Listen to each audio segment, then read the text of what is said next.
again, if it is something that is really troubling you, it's definitely worth considering speaking to a professional in the field, so a dietitian, a therapist, whoever it may be, to help you with that struggle and also put you in a secure and safe environment.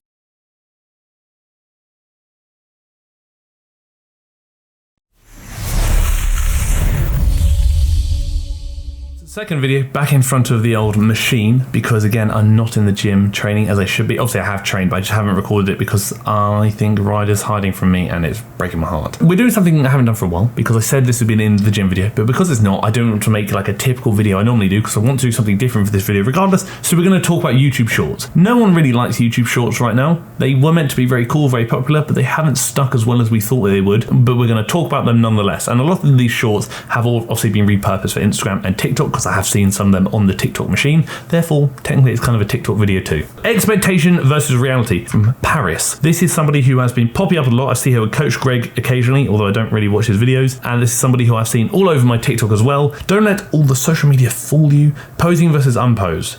In fairness, that's actually like fully valid. I think ultimately a lot of people neglect to realize how much of an impact positioning in photos and videos can have on your appearance, as well as how much of an impact lighting can have on your appearance in photos and videos. A lot of times when you see people who look like they've gained loads of muscle or have like an incredible shape, whatever it may be, a lot of times you do have to ask yourself, is the lighting really good? And are they posing in a manner that makes them look even better than they already do? Because there have been many an influencer, many a bodybuilder perhaps, that I have seen online. I've like, wow, incredible. You look like a Greek statue. But then I've seen them in real life, and I've met them, I've spoken to them, and there's a massive difference between reality and online. Social media, as I've said many times, is a highlight reel. People will show their best bits and make themselves look as good as they possibly can, understandably. It's almost like a marketing tool, almost like a dating profile in many cases, where you obviously want to present yourself as best as you possibly can. And then when you see them in person, the influencers and bodybuilders, you think, well, it's not the same as what I expected. It's not the same as online. The filters aren't there, the lighting isn't there, the angles aren't there. And I think that holds a lot of value, especially when you engage in a lot of social comparisons, where you do assess these bodies and say, do they look better than me? Do they look whatever it may be? Just because they may look a certain way on the magazine, on the line, whatever it may be, doesn't mean they actually look that way. Therefore, they can't necessarily be used as an accurate means of comparison. I'm not saying you should compare yourself, because you shouldn't. The old TFNL community, remember, it is you versus you. Focus on you, focus on how you feel in yourself, focus on what you're trying to achieve and working towards a goal that makes you happy. Less time focusing on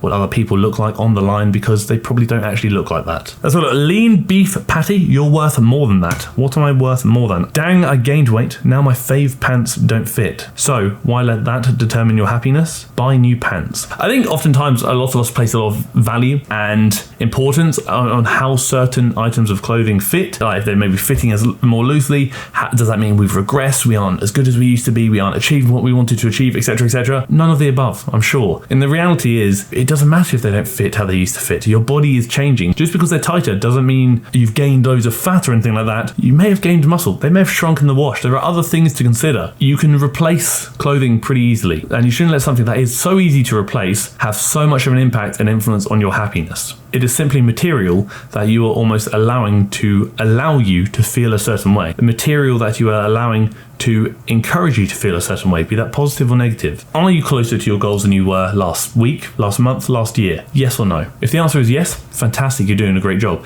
If the answer is no, what's happened in this last week, month, or year? Have you had a bad time? Have things been going on that are outside of your control? Or is there anything you can do to change that right now to help you get closer to your goals next week, next month, next year? How you feel in yourself, how you feel about what you're achieving, what you're trying to achieve, all these things are far more important than necessarily how your clothes fit. Very quickly, I must throw it out there. As always, TFNL group coaching, which is obviously run through Train Hero, is obviously linked down below in the description and the comment section, in which I build programs for the community to work through as a group, and then we can have input. You can ask me questions, you can tell me what you like and dislike and how you want the next program to be structured, and that all costs less than your Netflix subscription. In addition to that, the TFNL Growth Guide and Home Workout Handbook, which are workout guides and resources and also programs all in one, are linked down below in the comment section and the description too, in which you've got between 50 and 84 pages of workout resources instructors, so teaching you how to work out, why you're doing certain things, and teach you all the basics of what you need to know to build your own effective program, in addition to giving you over 30 weeks of effective programming as well if you don't want to build your own. And obviously, as I mentioned, Ryder is going to be coming on as a TFNL coach, so the TFNL coaching application form is linked down below. Again, that will be under my wing, under the TFNL coaching wing, with my guidance as well, so he's not going to be left alone. I will have an input too, as well as other coaches in the foreseeable future, just if you fancy having a gander at any of those things. But again, never feel any pressure to. Oh, let's have a look. I'm starting a fat loss phase after gaining 20 pounds. GainsByBrains. Okay, here's the deal. I gained 20 pounds or 9 kgs during the last couple of months while being on my lean bulking journey. And while I absolutely love the results, I thought it was about time to transition into a mini cutting phase, just to show a little bit of that muscle that I just built, get a bit more definition. So I thought it was a good idea to do cardio before my leg day, and I was in fact very wrong. A few things to mention there. Number one, the cardio before leg day, I back it, probably not worth it. I would typically place cardio at the end of your session or later on, perhaps, because again, cardio may take away from your ability to perform in the gym. Performing in the gym will probably not take away from your ability to perform doing cardio. So that's one thing to remember. The other thing is cutting, bulking, etc. If your goals are to maximize and optimize building muscle, then realistically, you probably want to spend as little time in a deficit as possible. So you can go on that massing phase where you kind of gain some weight for the purpose of building muscle for, let's say, 4 months, 6 months, 8 months, however long it may be. But then you can do mini cuts in between to then show a bit more of that muscle. So maintain that muscle whilst losing some fat to then show a bit more definition, and to also put your body in a better state to go back into a building muscle phase. Whereas if you keep going, you may gain unnecessary and excess amounts of fat. Whereas if you do these mini deficit periods beforehand, or longer deficit periods, depending how you want to do it, you then minimize fat gain whilst also maximizing muscle gain, which is probably what a lot of people want. It doesn't matter if you're trying to be a bodybuilder or whatever it may be. If you're trying to look better with a primary intention being building muscle, you probably want to spend as little time in a deficit as possible and spend as much time trying to build that muscle as possible, because it's very easy to maintain muscle. It's also pretty easy to lose fat, but it's very hard to build muscle. So you want to spend as much time building that muscle as you can. So yeah, I fully back it. And no, GainsByBrains did not gain 20 pounds of muscle during her period, during her bulk. She never said that. As we can see, she just said 20 pounds. A lot of people interpret that as muscle, but I spoke about that in the video where I actually mentioned this video. You're not gaining 20 pounds of muscle in a few months. It's just not going to happen. Let's have a look. Krissy Cela, my new leg workout. I'm curious to see what is occurring. So we had a nice little warm up there. Oh, cardio first. Interesting. Especially sprints. They're going to be very taxing and potentially very detrimental to your resistance training. But again, that's very much dependent on what your goals are. Like if you're trying to train for hypertrophy, probably not. But if sprinting is a goal and a primary goal of yours, I understand why you might want to put that first. Trap bar deadlifts. So trap bar deadlifts actually result in adopting more of a almost more of a squat stance, which typically means this deadlift variation may actually be a bit more quad focused than the typical deadlift variation you might adopt. The trap bar is good. It also may shift a bit of emphasis away from your lower back as well. So if you find deadlifts are really hard on your lower back, trap bar might be the way forward. I know when I had a really bad lower back and I'd herniated a disc, I started deadlifting again by implementing a trap bar deadlift. I think the trap bar deadlift is fantastic for really back it, and you can typically shift a little bit more weight on the trap bar versus a regular deadlift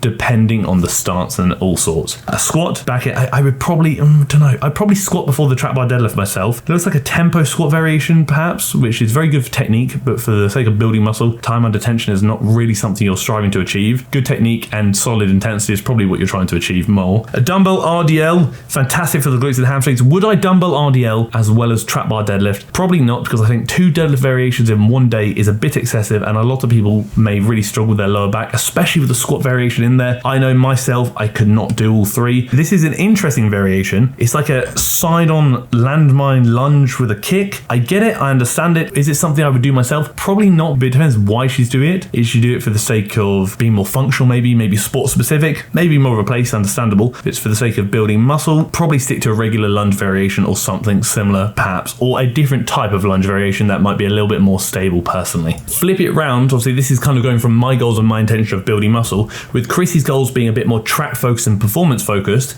I get it. I still wouldn't include those 3 kind of squat and 2 deadlift variations myself. I think it's a lot on the lower back. The lunge, side lunge variation has a bit more of a place, because again, it's going to be slightly more applicable to some track training, especially with that side position and the kick. I get that. The trap bar, again, more applicable, a lot more quad dominant, and a lot of kind of direct quad work to help with the explosiveness when going through that running motion. I get that. For Krissy's goals being, like I said, sports, track and performance, these movements certainly have more of a time and a place, and I think they're certainly worth incorporating to an extent. I just probably split them differently to maybe over 2 different days, just so you can separate the 2 deadlift variations from each other and not just consume your lower back with fatigue, because it might get particularly taxing. I probably have the trap bar and the lunge on one day and maybe the squat and the RDL on the other day, separate them, as well as the track training as well. So the sprinting at the start, again, it focuses a bit more track focus, track that more at the start on both days. You should be able to recover better from that. It also means you can include other movements as well. So perhaps some isolation works, perhaps some more glute work as well. So some split squats, explosive split squats, some explosive movements, some supplier movements, things like that to again have a direct carryover to the track and the performance realm in which he's looking to benefit. Can free weights build more muscle than machines? I already know my answer to this, and I'm curious to know what this person says. He references a study that indicates that an equal amount of muscle was built using free weights and machines.